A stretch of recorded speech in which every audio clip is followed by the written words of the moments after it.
Sir आपका एक dialogue है बहुत आइकॉनिक बनाओ कि मुझे बस 3 सेकंड लगते हैं एक इंसान को खत्म करने के लिए। तो सर ये एग्जैक्टली 3 सेकंड में एक इंसान को कैसे खत्म किया जा सकता है? सर देखो, हाँ ये बहुत सारे मेरे पास भी आते हैं सर, 3 सेकंड 30 सेकंड 3 सेकंड। अब मैं उसको चलो 1 मिनट में उसको समझाने की कोशिश करता हूँ। ठीक है, बहुत सारे लोग होते हैं यार मरने में तो इतना टाइम लगेगा, गला दबाएंगे तो उसमें भी कम से कम 25-30 सेकंड लगते हैं करके। ठीक है, मैं उसको वैसे समझाता हूँ कि कभी क्या होता है जब हम लोग ऑपरेशंस करने जाते हैं ना सर, जब हम लोग ऑपरेशंस करते हैं, कभी कोविड ऑपरेशंस करते हैं हम लोग, जब उस कोविड ऑपरेशन में क्या होता है, सपोज करो कि 3 लोग अंदर बैठे हैं, हमें उन 3 लोगों को पकड़ना है या मारना है, कुछ भी XYZ, लेकिन उनका एक एनिमी बाहर क्या कर रहा है, ड्यूटी दे रहा है। भाई जैसे हम लोग हैं वैसे ही दुश्मन भी है। अब दुश्मन भी तो सो नहीं जाएगा ना ऐसे इजिली तरीके से, उनका भी कोई ना कोई आदमी तो गन लेके बैठा ही होगा बाहर। तो उस सिचुएशन में क्या होता है, उस सिचुएशन में हमारी एक ट्रेनिंग होती है कि हम एनिमी के बिल्कुल नज़दीक जाकर, क्योंकि उस सिचुएशन में अगर हमारे गन में साइलेंसर भी लगा होगा ना सर, तो साइलेंसर की भी आवाज़ आ जाती है अंदर वाले को। साइलेंसर से जब हम फायर करते हैं तो ऐसे आवाज़ निकलती है जैसे आप कभी किसी साइकिल से जब हवा निकालोगे तो एक आवाज़ आती है ना, इतनी आवाज़ कितनी आती है बस। तो उस सिचुएशन में हम पूरी कोशिश करते हैं कि एनिमी के नज़दीक तक पहुँचने की, और हम एनिमी को हाथ से किल करते हैं, हैंड असॉल्ट, ताकि हैंड इज ऑन, ना कोई गन की आवाज़ ना कुछ, उसको बोलते हैं साइलेंट करना, संतरी को साइलेंट करना। और मैं आपको ये बताऊं, जैसे लोग बोलते हैं कि यार 3 सेकंड कैसे, फॉर एग्जांपल के लिए मैं उन्हें ये नॉर्मल तरीके से समझाता हूँ। एक आदमी को हाइट में खड़ा करना, ठीक है, 8-10 फुट की हाइट में खड़ा करना, उसके गले में फांसी का फंदा डालना, उस बंदे को जब जंप करके नीचे मरेगा ना, वो बंदा माइक्रो सेकेंड में मरेगा, उसको सेकंड भी नहीं लगेगा, उसकी बोन का कनेक्शन टूट जाएगा, वो दम घुट के नहीं मर रहा है। राइट। जब वो एकदम से झटके से आएगा तो उसका तोड़ देगा पूरा, स्पाइनल कॉर्ड स्नैप कर देगा। तो जो लोग 3 सेकंड बोल रहे हैं, इसमें 3 सेकंड भी नहीं लगते हैं, माइक्रो सेकंड लगते हैं आदमी की गर्दन को तोड़ने में। जैसे बहुत सारे लोगों को कंफ्यूज है ना कि यार सर इतना टाइम कैसे लगेगा। मैंने उदाहरण दिया कि जब हाइट से एक आदमी जब नॉर्मल फांसी लेता है तो उसको तड़पने में 15-20 सेकंड, मजबूत आदमी हुआ तो 1 मिनट के लिए भी तड़प के मरेगा। लेकिन जब एक आदमी जंप करके मरता है, जैसे जब कभी किसी को जेल में फांसी दी जाती है तो ये कोशिश दी जाती है कि वो आदमी तड़पे ना और चंद सेकंड में ही खत्म हो जाए। जब जंप लोगे तो तोड़ देगा पीछे का, तो उसमें माइक्रो 1 सेकंड भी ज्यादा है, खट उसी टाइम आदमी खत्म। सेम सिचुएशन वही होती है जब आदमी को किल करने जाते हैं तो उसकी बोन को तोड़ देते हैं सर। राइट।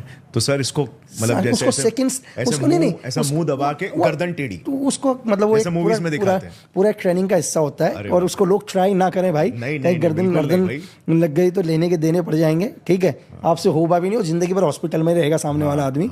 तो बहुत सॉफ्ट है, कोई मजाक भी ना करे चीजें करने का। सिर्फ ये ट्रेंड सीक्रेट एजेंसीज अपने दुश्मन के साथ करेंगे। नहीं, उसके लिए भी ऐसा नहीं है, उसके लिए भी बहुत ट्रेनिंग लेनी पड़ती है। आपको ऐसा लगेगा वो गर्दन टूटेगी नहीं, जिंदगी भर के लिए अपाइज ना हो जाए कहीं, ना मर ही पाएगा ना कुछ होगा, तो ये चीज ना करे भाई कोई भी। तो उसके लिए भी कंटिन्यू उसको बोलते हैं UAC, अनआर्म्ड कम्बाट। हमारी एक फाइट होती है, इसको UAC की फाइट बोलते हैं, अनआर्म्ड कम्बाट बोलते हैं। उसमें दिखाते हैं कि हम एनिमी को कितने तरीके से मार सकते हैं सिर्फ हाथों से, और ये तो सिर्फ उसकी एक पूरी एक तरीका है। तो मैं ये बता दूं, इसकी ट्रेनिंग चलती है 6 महीने तक लगातार, और डेली हम लोग 3-3 घंटे प्रैक्टिस करते हैं। हम 3-3 घंटे डेली प्रैक्टिस करते हैं, तब 6 महीने में हम लोग आते हैं लाइन में आकर। जब हम परफेक्ट बनते हैं तो वीडियो सुन के ना करें, और वो 3 सेकंड वाला भी क्लियर हो गया होगा लोगों को कि कैसे सेकंड्स लगते हैं। मैंने कहा माइक्रो सेकंड लगते हैं आदमी को मारने में यार। सो सर आप पे इतने जो अभी एलिगेशंस लगे हैं, राइट, तो बहुत सारे दुश्मन भी होंगे डेफिनेटली। बिल्कुल। तो मतलब खतरा वगैरह ऐसा कुछ आपको महसूस होता है आपके डेली लाइफ में, और उसके लिए आप क्या प्रिकॉशंस लेते हैं? बस मेरे जो इंस्ट्रक्टर रहे, जो मेरे अगर वैसे बोलूं उस्ताद जिसने मुझे सिखाया, उन्होंने मुझे एक ही चीज़ सिखाई है सर। बोला देख लक्की, अगर दुनिया में पहली बुलेट अगर किसी तेरे को लगती है तब कोई बात नहीं, क्योंकि होता क्या है, अगर कोई भी एनिमी है तो मुझे नहीं पता मेरा एनिमी कहाँ बैठा होगा दुनिया में, किस जगह में होगा, उसने कितनी टाइम पहले से एम लेके बैठा है। अगर उसकी पहली गोली लगती है तो उसमें चलो कोई नहीं, उसने मुझे, लेकिन अगर मुझे पहली गोली नहीं छूटती है, अगर उसके बाद मुझे दूसरी गोली लगती है, तो फिर मेरी ट्रेनिंग सही नहीं थी सर। सो मतलब बेसिकली सब कुछ ऊपर वाले के हाथ में सब कुछ है, और कि मेरे एनिमी को, मतलब जितना मुझे मेरे एनिमी से खतरा है, उससे कई गुना खतरा उस एनिमी को भी मुझसे है। हमें लगता है कि मेरा एनिमी करके है ना, तो मैं आपको क्या बताऊं कि मुझसे ज़्यादा उन्हें दिक्कत है। हमेशा वो चाहते होंगे यार ये लक्की बिस्ट हमेशा दूरी रहे करके।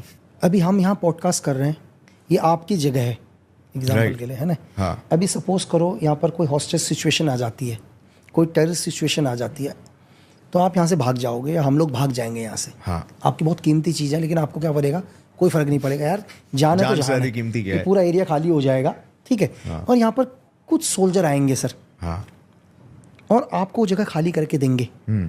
और आपको पता है वो ये जो जगह है, उन सोल्जरों का इससे कोई रिलेशन नहीं है बेचारों का। वो शायद जिंदगी में पहले यहाँ कभी आए भी नहीं होंगे। हाँ। वो अपनी जान को हथेली में देके आपकी जगह आपको करके देंगे सर।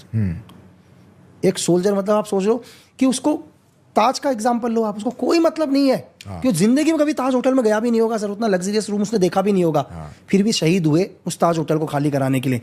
तो ये कहाँ से सब चीज़ें आती हैं? ये हैं जब एक बंदा ट्रेनिंग करता है ना सर। एक एग्जाम्पल के लिए कि हर आदमी का एक ट्रेनिंग है।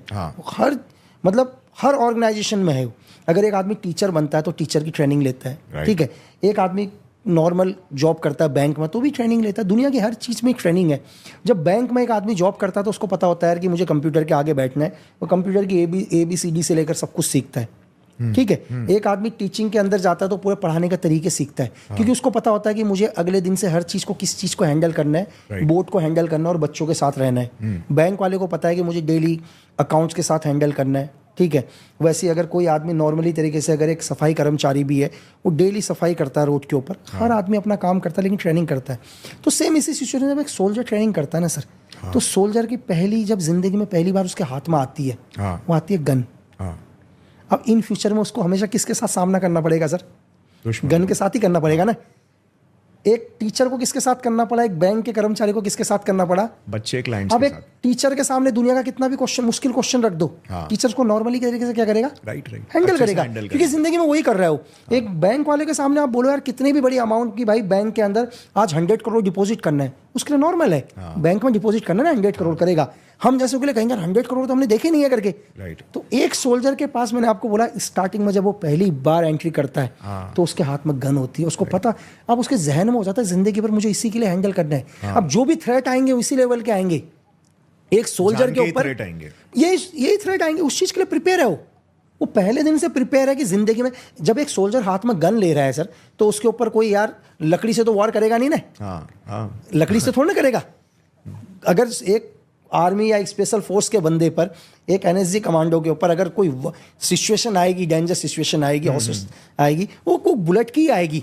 उसके लिए उसको स्टार्टिंग से ही पता है, तो उसके लिए कोई नॉर्मल चीज़ नहीं है। वो ट्रेनिंग के पहले दिन से पता है उसको, फर्स्ट दिन से। तो क्यों वो सामने आ जाते हैं? उनके लिए कोई नई चीज़ नहीं है सर।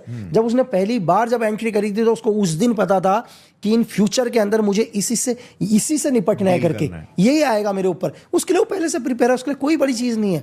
उसको आप कहीं भी डाल दो, उसको आप रूम के अंदर एंटर करने के लिए बोलो टेररिस्ट है तब भी एंटर करेगा वो। उसको बोलो कोई प्लेन हाईजैक है तो वहाँ जाएगा वो, ठीक है। उसको बोला कि यार वॉर हो गया करके, कल देश का वॉर हो गया, उसको पता सामने से गोलियां चल रही हैं तब भी दौड़ते, क्योंकि उसकी स्टार्टिंग वही है सर। राइट। वो स्टार्टिंग से ही मिलिट्री के DNA में ही है। वो DNA में है सर। कहते हैं ना कि डिसिप्लिन, मतलब बुनियाद, मतलब कहते हैं कि दुनिया की कोई भी चीज़ से डिसिप्लिन। मैं आपसे एक चीज़ पूछता हूँ, एक बाप है ना, बाप, एक पिता किसी का, आज के टाइम में 2024 में अपने 4 बेटों को कंट्रोल नहीं कर पाता। एक बेटा उस घर के अंदर रह रहा है, दूसरा बेटा उस घर के अंदर रह रहा है, डाइनिंग टेबल में चारों साथ नहीं आ रहे हैं। एक बाप, वो मतलब वो बेटे जिनको बचपन से एक बाप ने पाल पोस के बड़ा किया है ना, आज वो अपने पिताजी की बात नहीं मानते। 4 बेटे, 4 में से 2 मान रहे हैं, 2 नहीं मान रहे हैं।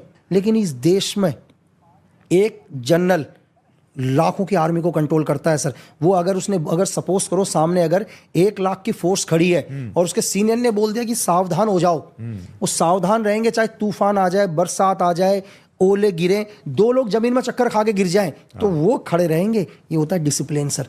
एक आदमी लाख लोगों को, करोड़ों लोगों को कंट्रोल कर सकता है सर। यहाँ एक फादर अपने 4 बेटों को कंट्रोल नहीं कर पा रहा। यही फर्क है सर डिसिप्लिन में। राइट। सर, प्राइम मिनिस्टर को SPG कवर मिलता है, बाकी मिनिस्टर्स को अपना ये से NSG कवर मिलता है, लाइक NSG कमांडोज का। सो इसमें क्या डिफरेंस है, क्या आप बता सकते हो? सर देखो, एक्चुअली क्या है, PM सिक्योरिटी को SPG कवर है, SPG कवर है, और NSG एक्चुअली नहीं, बाकी मिनिस्टर्स को SPG नहीं मिलता सर, ऐसा नहीं है। NSG भी नहीं मिलता है। मैं आपको बता दूं, एक्चुअली NSG है नेशनल सिक्योरिटी सर, इस देश की सुरक्षा के लिए। तो उसमें एक ग्रुप है जो सिक्योरिटी देता है, SRG ग्रुप वगैरह, ठीक है। वो ऐसा नहीं है कि वो सिक्योरिटी के लिए ही बना है, लेकिन अगर कल इस देश के ऊपर कोई थ्रेट आएगा तो ग्रुप विड्रॉल हो जाएगा। एनएसजी वीआईपी सिक्योरिटी के लिए नहीं बना है परमानेंट, वो बना है सर एंटी टेररिस्ट और काउंटर हाईजैकिंग के लिए। अगर कोई स्काई में कोई प्लेन हाईजैक होता है 52 या 51, मतलब एक आतंकवादियों से निपटने के लिए, इस देश के अंदर कोई थ्रेट आता है उसके लिए बना है वो, लेकिन साथ में वीआईपी प्रोटेक्ट कर रहा है। इस देश में हर मिनिस्टर को एनएसजी कवर नहीं है सर। इस देश में शायद जिस टाइम मैं एनएसजी में था उस टाइम 16 या 17 आदमियों का एनएसजी कवर था टोटल इस देश के अंदर, ठीक है, जिनको NSG jet plus NSG cover होगा। देश के हर मुख्यमंत्री को भी एनएसजी नहीं है सर, ठीक है, ऐसा नहीं है। मतलब जिनको आईबी को या आरएनडब्ल्यू को लगता है कि इस मिनिस्टर को बहुत थ्रेट है करके, ठीक है, दोनों को रिपोर्ट जाती है होम मिनिस्ट्री को और बोलते हैं कि ये जरूरी नहीं हो मिनिस्टर ही हो सर, वो एक ऑर्डिनरी आदमी भी हो सकता है जिसके जाने से इस देश को नुकसान है, उसको भी एनएसजी मिल सकती है। ऐसा नहीं कि एनएसजी मिनिस्टर को ही मिलेगी। अगर इस देश को लगता है कि आप इस देश के लिए बहुत इंपॉर्टेंट हो और आपके जाने से देश को दिक्कत है करके, तो आपको भी एनएसजी कवर मिल सकता है।